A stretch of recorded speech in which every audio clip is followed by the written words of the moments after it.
O cheiro de graxa e cebola fritando na chapa era o perfume da minha vida. O som da espátula raspando o metal era a minha trilha sonora. Para o mundo, e especialmente para minha esposa, eu era apenas o Mateus do carrinho de churrasco grego na esquina da Avenida Paulista com a Augusta. Um homem simples, com as mãos calejadas e o rosto marcado pelo sol e pela fumaça. Inútil. Foi essa a palavra que Juliana usou, e ela a atirou como uma pedra, no meio de um jantar caro que, ironicamente, eu estava pagando com o suor do meu trabalho inútil. Pai, não se estresse com isso, disse ela, rindo para seu pai, Roberto, um homem cujo terno custava mais do que todo o meu carrinho. O Mateus é inútil, mas pelo menos o dinheiro do lanche dele paga minhas contas. A risada dela ecoou pela mesa do restaurante chique, um som cristalino e cruel, acompanhado pelo riso debochado de sua mãe, Sônia, e do próprio Roberto. Eles me olharam com uma mistura de pena e desprezo, como se eu fosse um bicho de estimação exótico que ela mantinha por caridade. Naquele instante, algo dentro de mim, algo que eu mantive adormecido por quase uma década, estalou. Não foi um rompimento ruidoso, mas um clique silencioso e definitivo, como o de um cofre sendo destrancado. Eu sorri. Um sorriso pequeno que não alcançou meus olhos, e levantei meu copo de água. A família, eu disse, e bebi, sentindo o gosto amargo da revelação. Eles não faziam ideia de quem eu era. Eles viam o vendedor ambulante, o homem que cheirava a carne e fumaça, o inútil. Eles não conheciam o homem que, anos atrás, havia construído um império digital do zero, apenas para abandoná-lo em busca de algo real. Eles não sabiam que o dinheiro do lanche era uma gota no oceano de uma fortuna que eles não conseguiam nem conceber. E não sabiam que o homem que eles acabaram de humilhar estava prestes a usar essa fortuna para lhes ensinar uma lição sobre o verdadeiro significado da palavra valor. O jantar continuou, mas eu já não estava mais lá. Eu estava em outro lugar, planejando, calculando e pela primeira vez em muito tempo me sentindo perigosamente vivo. Conheci Juliana há 8 anos, em um parque. Eu já havia deixado minha antiga vida para trás. Estava cansado do mundo corporativo, das reuniões intermináveis, da falsidade, da pressão de ser o mago da Logitech, como a revista Exame me apelidou uma vez. Após vender minha participação majoritária na empresa que fundei, a Logitech Solutions, por uma quantia que me garantiria segurança por várias vidas, decidi desaparecer. Eu queria simplicidade. Queria o barulho da rua, o contato humano real, o prazer de criar algo com as mãos e ver a satisfação no rosto de um cliente. O carrinho de churrasco grego não era um disfarce. Era uma escolha. Era minha terapia, meu santuário. Juliana era linda, vibrante e cheia de vida. Ela parecia não se importar com meu trabalho. Na verdade, ela achava charmoso, um diamante bruto. Eu me apaixonei pela ideia de ser amado pelo que eu era, não pelo que eu tinha. Eu nunca menti para ela, mas também nunca contei toda a verdade. Deixei que ela acreditasse que minha renda vinha exclusivamente do carrinho e de alguns investimentos antigos que me garantiam um conforto modesto. E no início, parecia suficiente. Nos casamos após 2 anos. Foi quando as coisas começaram a mudar. O charmoso virou embaraçoso. O carrinho de lanches, que antes era uma peculiaridade adorável, tornou-se uma fonte de vergonha. Ela parou de visitar a esquina da Paulista. Quando amigos perguntavam o que eu fazia, ela dizia que eu era empreendedor no ramo alimentício. Uma maquiagem verbal para esconder a realidade que a envergonhava. As demandas financeiras cresceram exponencialmente. Primeiro foi um carro novo, um SUV de luxo, porque o dela não combinava com o status de esposa de um empreendedor. Depois, as reformas em nosso apartamento, que eu comprei à vista antes de conhecê-la, transformando-o em um showroom de design de interiores. As viagens para a Europa, as bolsas de grife, as joias. Eu pagava por tudo, transferindo fundos da minha conta principal para a nossa conta conjunta, sempre em quantias que pareciam plausíveis para um vendedor de rua bem-sucedido com bons investimentos. Eu via os sinais, é claro. As críticas sutis, depois as piadas abertas sobre minhas roupas simples, minhas mãos engorduradas. Você não pode ir ao jantar dos meus pais cheirando a cebola, Mateus, ela dizia com o nariz torcido. Eu me esforçava, tentava me adaptar, Tomava longos banhos, usava as roupas caras que ela comprava para mim, mas nunca era o suficiente. Eu era o seu segredo sujo, o caixa eletrônico que ela mantinha escondido. A família dela, Roberto e Sônia, nunca fez questão de esconder o desdém. Para eles, eu era o intruso, o homem que não era bom o suficiente para a princesinha deles. Eles viviam em uma casa grande em um condomínio fechado, mas estavam afogados em dívidas, um fato que descobri por acaso. Ajudei a quitar a hipoteca deles, um empréstimo que eu sabia que nunca seria pago. Paguei a faculdade particular do irmão mais novo de Juliana, que vivia trocando de curso. Eu era o provedor silencioso, o pilar que sustentava o castelo de cartas deles, e, em troca, recebia olhares de desprezo e piadas humilhantes. Eu tolerava tudo porque amava Juliana, ou a mulher que eu acreditava que ela era.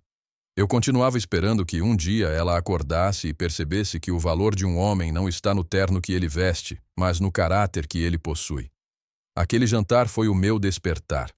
A palavra inútil, dita com tanta leviandade, foi a chave que abriu a porta da minha passividade. Naquela noite, quando chegamos em casa, Juliana estava eufórica, cantarolando enquanto tirava seus sapatos caros. "Acho que meus pais finalmente estão começando a gostar de você", ela disse, alheia à tempestade que se formava dentro de mim. "Eles só precisavam ver que você pode, sabe, se encaixar." Eu não respondi. Fui para o meu escritório, um pequeno cômodo que ela chamava de o canto da bagunça do Mateus, e tranquei a porta. Sentei-me na escuridão por um longo tempo, o eco da risada dela ainda em meus ouvidos.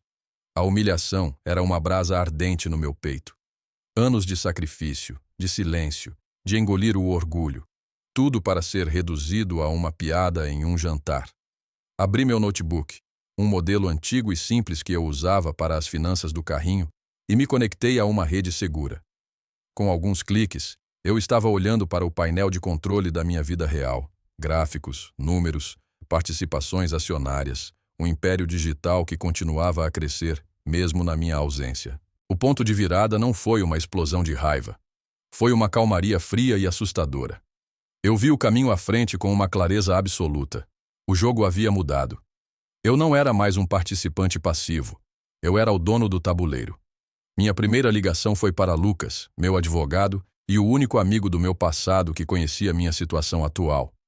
Ele atendeu no segundo toque, sua voz sonolenta rapidamente se tornando alerta quando ouviu o meu tom. "Lucas, está na hora", eu disse simplesmente. "Preciso de tudo. O dossiê completo sobre os gastos da Juliana nos últimos 5 anos. Cada compra, cada transferência. Prepare os papéis do divórcio. E tenho um novo projeto de aquisição para você."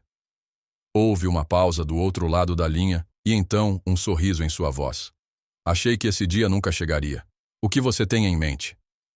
"Banco Valor em Investimentos", eu respondi, nomeando a instituição financeira de médio porte onde Roberto, meu sogro, era vice-presidente sênior.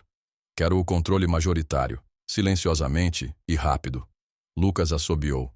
"Isso é mais do que uma lição, Mateus. Isso é uma declaração de guerra." "Não", eu corrigi. "É o fechamento da conta." Nas 2 semanas seguintes, vivi uma vida dupla. Durante o dia, eu era o Mateus do carrinho de churrasco grego, servindo lanches com um sorriso cansado, ouvindo as histórias dos meus clientes, sentindo o calor da chapa no meu rosto. Mas à noite, eu me transformava. Meu pequeno escritório se tornava um centro de comando. Videochamadas com Lucas, com minha gestora de patrimônio, Isabela, e com uma equipe de analistas financeiros que Lucas montou. Juliana não percebeu nada. Na verdade, minha aparente submissão após o jantar a deixou mais ousada. Ela aumentou os gastos, um relógio de luxo, uma viagem de fim de semana para um spa com a mãe. "É para relaxar, querido, o estresse do trabalho está me matando", ela dizia, enquanto eu chegava em casa exausto, com o cheiro de um dia honesto de trabalho impregnado na pele. Eu apenas sorria e concordava. Deixei que ela cavasse sua própria cova, com pás folheadas a ouro que eu mesmo forneci. Enquanto ela comprava sapatos, eu comprava ações. Enquanto ela planejava festas, eu planejava aquisições. Lucas trabalhou com uma eficiência brutal. O dossiê sobre Juliana era chocante, mesmo para mim. centenas de milhares de reais gastos em futilidades, sem contar o dinheiro que ela desviava para os pais e o irmão. Cada transação foi documentada, cada recibo arquivado digitalmente. A aquisição do Banco Valor em investimentos foi mais sutil. Usamos uma empresa de fachada, uma holding sediada em outro estado, para comprar ações no mercado aberto. Roberto, em sua arrogância, não viu o movimento se aproximando. Ele estava muito ocupado se gabando para os amigos de como sua filha tinha domado o marido vendedor de lanches. A tensão crescia dentro de mim, mas era uma tensão controlada, como a de uma mola sendo comprimida ao máximo. Eu estava me tornando mais frio, mais calculista. A dor da humilhação estava se transformando em um combustível de alta octanagem para a minha determinação. O clímax foi planejado para o aniversário de Sônia, minha sogra. Juliana decidiu dar uma grande festa em nossa casa. Temos que mostrar à sociedade quem somos, Mateus, ela declarou. Chega de se esconder atrás do seu carrinho. Mal sabia ela que a festa de fato revelaria quem nós éramos, mas não da maneira que ela imaginava. Ela contratou organizadores de eventos, um buffet renomado, um barman. A casa foi transformada. Eu assisti a tudo, o homem invisível financiando seu próprio espetáculo de humilhação final. Na noite da festa, enquanto ela se arrumava, usando um vestido que custou o lucro de um mês do meu carrinho, eu me preparei no meu próprio santuário. Troquei meu uniforme de trabalho por um terno italiano feito sob medida que estava guardado há anos. Olhei-me no espelho e vi o homem que eu costumava ser, mas com algo novo nos olhos. A paz de quem sabe o seu verdadeiro valor. O mago da Logitech estava de volta, e ele estava pronto para o seu último truque de mágica. A festa estava em pleno andamento quando eu desci as escadas. O som de conversas animadas e taças de champanhe tilintando enchia o ar. Juliana era a rainha da noite, deslizando entre os convidados, rindo, recebendo elogios pela sua casa maravilhosa. Quando ela me viu no pé da escada, parou abruptamente. Sua expressão passou de surpresa para confusão, e depois para uma admiração relutante. Mateus, você está incrível. Ela gaguejou, olhando para meu terno, meus sapatos de couro polido, o relógio discreto, mas inconfundivelmente caro no meu pulso. Achei que deveria me vestir para a ocasião, eu disse, minha voz calma e nivelada, sem o tom subserviente a que ela estava acostumada. Ela franziu a testa, sentindo a mudança na dinâmica, mas foi rapidamente distraída por um convidado. Eu circulei pela sala, observando as pessoas que me ignoraram por anos agora me olhando com curiosidade. Roberto e Sônia me deram um aceno de cabeça condescendente, como se estivessem aprovando o fato de eu finalmente ter feito um esforço. O momento escolhido foi o brinde.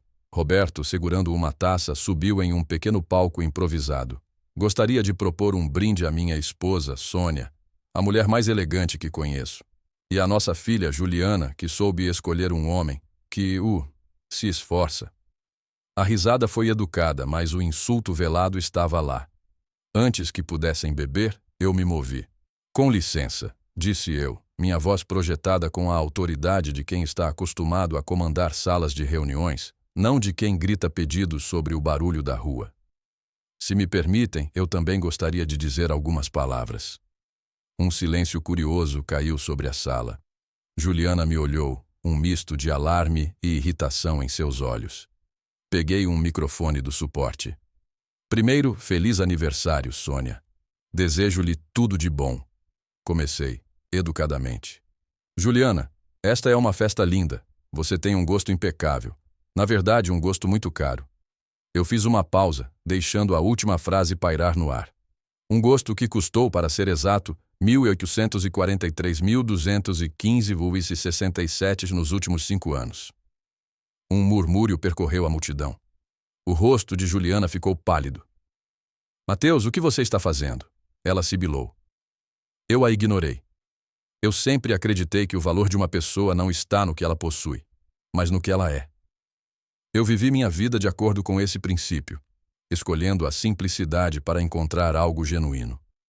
E por um tempo, pensei que tinha encontrado. Meu olhar encontrou o dela. Mas percebi que, para alguns, eu não era uma pessoa. Eu era um recurso, um inútil que pagava as contas. Nesse momento, Lucas, meu advogado, entrou pela porta da frente, impecavelmente vestido, carregando uma pasta de couro. Ele caminhou até mim.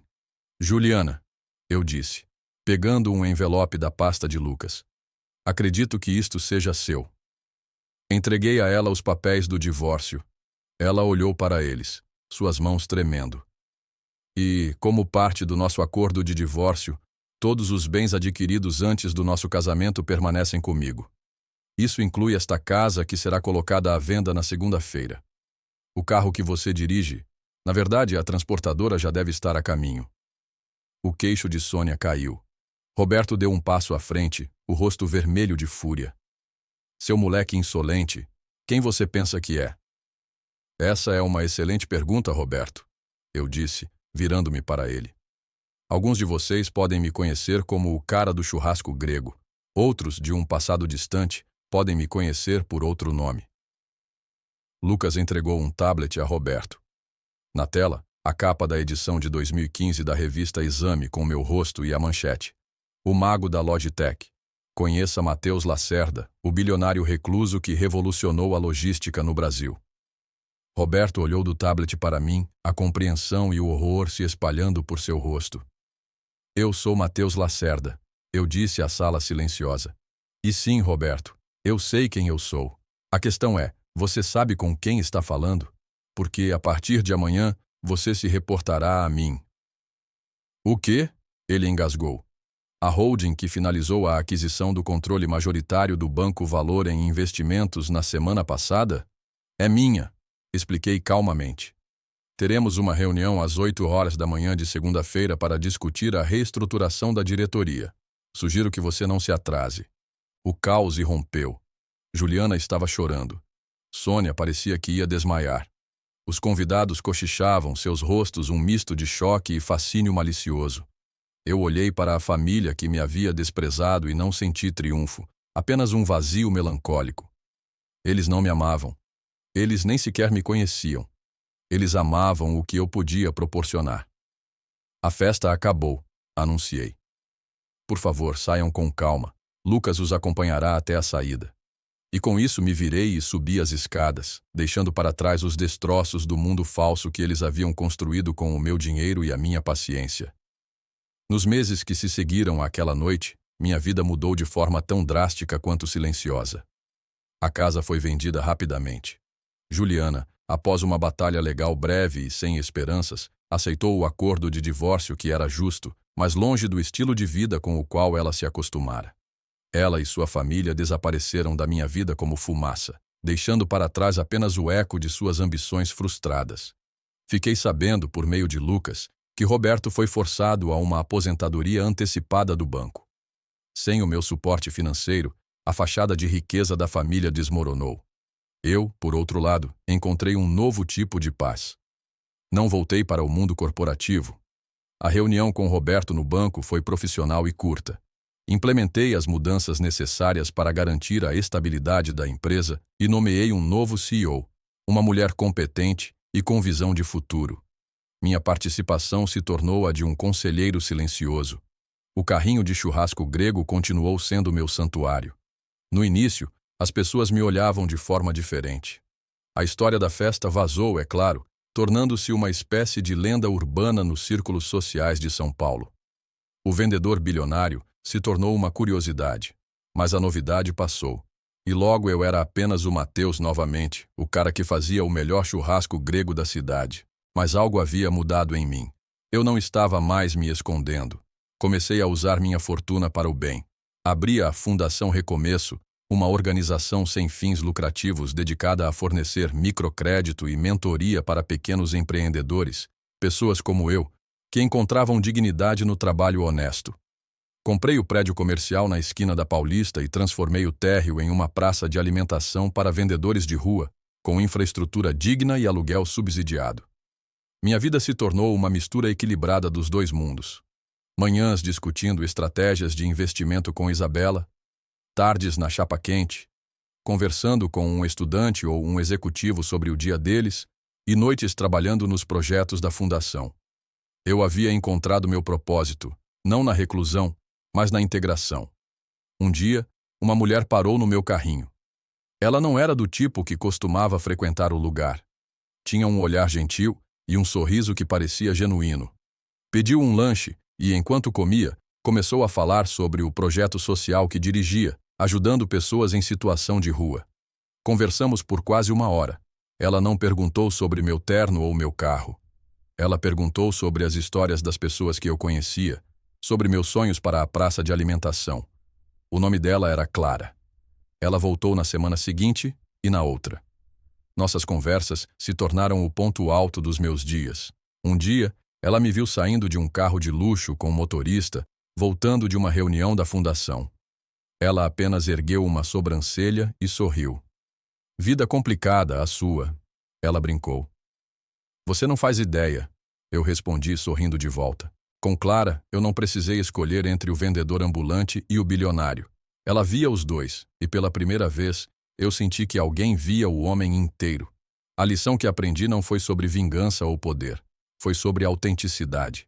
Juliana e sua família me chamaram de inútil porque eu não me encaixava na versão de sucesso deles. O que eles não entenderam é que o verdadeiro sucesso não é ser visto, é se ver. É saber quem você é, com ou sem o terno caro, com as mãos calejadas ou limpas, na esquina de uma rua barulhenta ou em uma sala de reuniões silenciosa. E eu, finalmente, me via com clareza. E era mais do que suficiente. O que você faria no meu lugar? Teria se revelado de forma tão dramática ou escolheria um caminho diferente? Acredita que o dinheiro pode revelar o verdadeiro caráter de uma pessoa? Quero muito saber sua opinião.